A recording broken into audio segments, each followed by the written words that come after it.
Battu lors de ses 3 derniers matchs, c'est une équipe du Stade Français dans le doute et qui ne comptait qu'un seul point d'avance sur le dernier du classement qui accueillait dimanche soir le Stade Rochelais.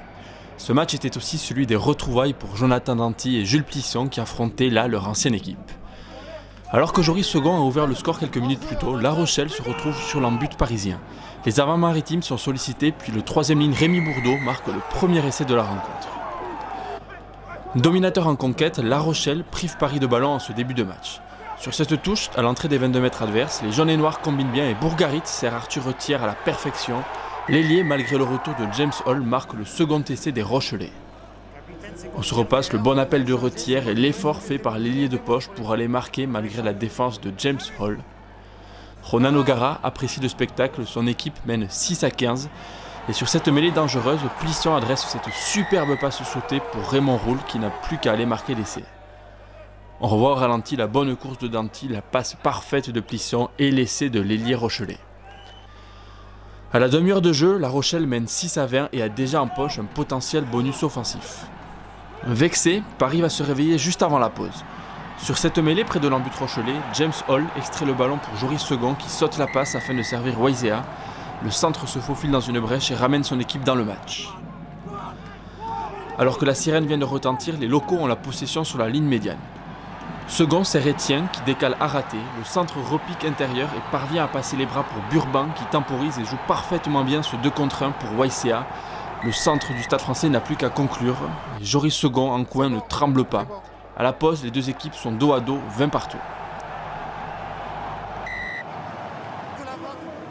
Première période très plaisante et superbe spectacle offert par les deux équipes avec pas moins de 5 essais marqués.